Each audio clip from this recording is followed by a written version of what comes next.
নমস্কার। আজকের এই ভিডিওর মাধ্যমে আমরা দেখে নেব আপনারা কি করে রেশন কার্ডের 14 নম্বর ফর্ম অনলাইনের মাধ্যমে ফিল আপ করবেন। অ্যাকচুয়ালি রেশন কার্ডের 14 নম্বর ফর্ম তাদেরকেই ফিল আপ করতে হয় যারা বর্তমানে অন্য কোনো ফ্যামিলিতে আছে, হয়তো তার বিবাহ হয়ে গেছে, এবার বিবাহ সূত্রে তিনি হয়তো অন্য কোনো ফ্যামিলিতে অ্যাড হতে চাইছেন। সেক্ষেত্রে তাদেরকে 14 নম্বর ফর্ম ফিল আপ করে নতুন ফ্যামিলিতে মার্জ হতে হয়। রেশন কার্ডের ওয়েবসাইটে আসার পর 14 নম্বর ফর্ম ফিল আপ করার জন্য সিটিজেন্স হোম বলে যে অপশনটি আছে এটির ওপর একবার ক্লিক করবেন। এখানে ক্লিক করার পর রেশন কার্ড সম্পর্কিত কর্নার বলে যে অপশনটি আছে এখানে আপনাকে একবার ক্লিক করতে হবে। এখানে ক্লিক করার পর দুটো অপশন পেয়ে যাবেন, রেশন কার্ডের স্বসেবা আর অফিস অনুমোদন প্রয়োজন পরিষেবা। আপনাকে দ্বিতীয় অপশন সিলেক্ট করতে হবে, অফিস অনুমোদন প্রয়োজন পরিষেবা। এরপর আপনাকে চলে আসতে হবে অ্যাপ্লাই অনলাইন অপশনে, কারণ আমরা অনলাইনে অ্যাপ্লাই করব। সেকেন্ড অপশনে ক্লিক করলে আপনাকে অফিসে ফর্ম জমা করে করতে হবে, তাই বেটার হয় অনলাইনে অ্যাপ্লাই করা। এবার যে ব্যক্তি অন্য ফ্যামিলিতে যেতে চাইবে সেই ব্যক্তির আধার কার্ড নাম্বারটা এখানে পুট করবেন। তারপর নিচে আই হেয়ার বাই বলে একটি লেখা আছে, তার পাশে একটি বক্স আছে, ওখানে টিক মার্ক দিয়ে সেন্ড ওটিপি অপশনে ক্লিক করতে হবে।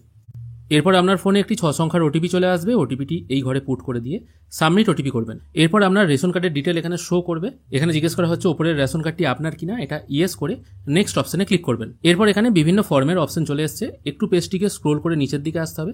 এখানে দেখুন ফর্ম 14 বলে একটা অপশন আছে, যেখানে বলা হচ্ছে বিবাহের কারণে বা অন্য কোনো কারণে আপনি যদি এক পরিবার থেকে অন্য পরিবারে যেতে চান তাহলে আপনি 14 নম্বর ফর্ম ফিল আপ করুন। আমি তাই আপাতত ক্লিক হেয়ার অপশনে ক্লিক করব। এরপর আবার একটি পেজ ওপেন হয়ে যাবে, এখানে আপনাকে নেক্সট অপশনে ক্লিক করতে হবে।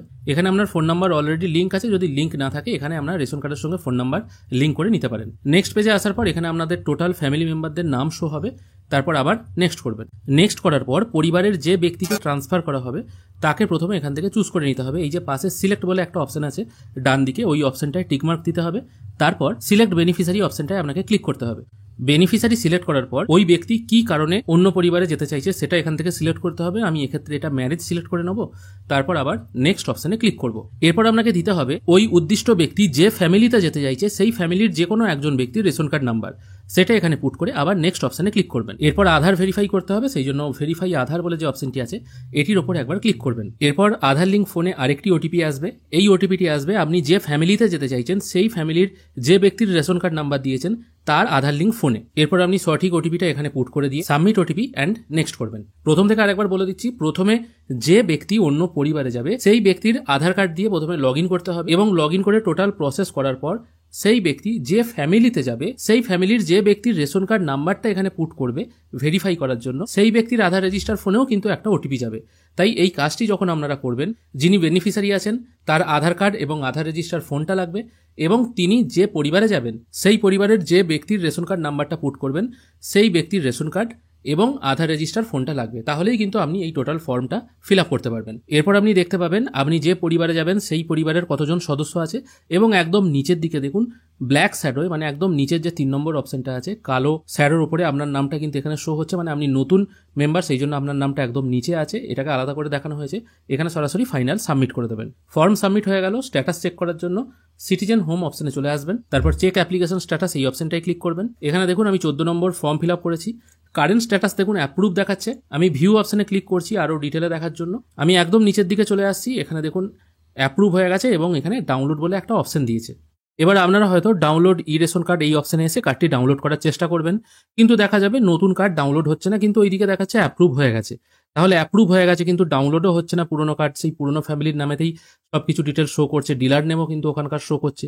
তাহলে এরকম হওয়ার কারণ কি? নর্মালি দেখা যাচ্ছিল যদি আপনার সেম ক্যাটাগরির কার্ড হতো, ধরা যাক আপনার বিবাহের আগে কার্ডের ক্যাটাগরি ছিল এসপিএইচএইচ বা পিএইচএইচ, আপনার বিবাহের পর শ্বশুরবাড়ির কার্ডও হয়তো এসপিএইচএইচ বা পিএইচএইচ, মানে ধরুন সেম ক্যাটাগরির কার্ড, সেক্ষেত্রে ট্রান্সফার কিন্তু ইনস্ট্যান্ট হয়ে যেত, কোনো রকম কিন্তু ডিলে হতো না। কিন্তু যদি কার্ডের ক্যাটাগরি আলাদা হতো, ধরা যাক আপনার বাবার বাড়িতে কার্ডের ক্যাটাগরি হচ্ছে পিএইচএইচ কিন্তু আপনার শ্বশুর বাড়িতে কার্ডের ক্যাটাগরি হচ্ছে RKSY1, সেক্ষেত্রে কিন্তু ট্রান্সফার হতে একটু ডিলে হয়। আর এখন রিসেন্টলি মোটামুটি 15-16 দিন বা ধরতে গেলে 1 মাস হলো, যদি সেম ক্যাটাগরির কার্ডও হয় না তাহলেও কিন্তু ট্রান্সফার হতে একটু দেরি হচ্ছে, মোটামুটি 5 থেকে 7 দিনের মতো সময় লেগে যাচ্ছে। ফর্ম ফিল আপ করে দিয়েছেন, অ্যাপ্রুভ হয়ে গেছে, কোনো অসুবিধা নেই। আপনারা হয়তো মনে করতে পারেন ফর্ম ফিল আপ করে দিলাম তাহলে কি অ্যাপ্রুভ দেখাচ্ছে, যেহেতু কার্ড কি ট্রান্সফার হলো না, আবার একবার ফর্ম ফিল আপ করি। এরকম করার কিন্তু কোনো রকম দরকার নেই, মোটামুটি 7 থেকে 8 দিন সময় দেবেন, দেখবেন কিন্তু অটোমেটিক ট্রান্সফার হয়ে গেছে। এবার ট্রান্সফার হয়ে গেছে আপনারা কি বারবার চেক করে দেখবেন? সেটা নয়, যখন আপনার রেশন ডিলার আপনার রেশন সামগ্রী দেবে তখন যখন আপনি আঙুলের ছাপ দিয়ে রেশন সামগ্রী তুলতে যাবেন তখন দেখবেন আপনার ফ্যামিলিতে একজন মেম্বারের নাম বেশি দেখাচ্ছে বা একজনের সামগ্রী বেশি দেখাচ্ছে, অথবা রেশন ডিলারও কিন্তু আপনাকে বলে দিতে পারে। অথবা এটাও হতে পারে কার্ডটি যেখানে আগে ছিল সেখান থেকেও হয়তো একজনের নাম কমে যাবে, তারাও তখন কিন্তু বুঝতে পারবে। এইভাবেই কিন্তু আপনাদের বুঝে নিতে হবে, অথবা আপনারা বারবার ডাউনলোড করেও দেখে নিতে পারেন রেশন ডিলার চেঞ্জ হয়েছে কিনা। আশা করি আপনাদেরকে বোঝাতে পারলাম রেশন কার্ডের 14 নম্বর ফর্ম ফিল আপ আপনারা কি করে করবেন। ভিডিও ভালো লাগলে অবশ্যই একটি লাইক করবেন। ভিডিও দেখার জন্য অসংখ্য ধন্যবাদ। ভালো থাকবেন।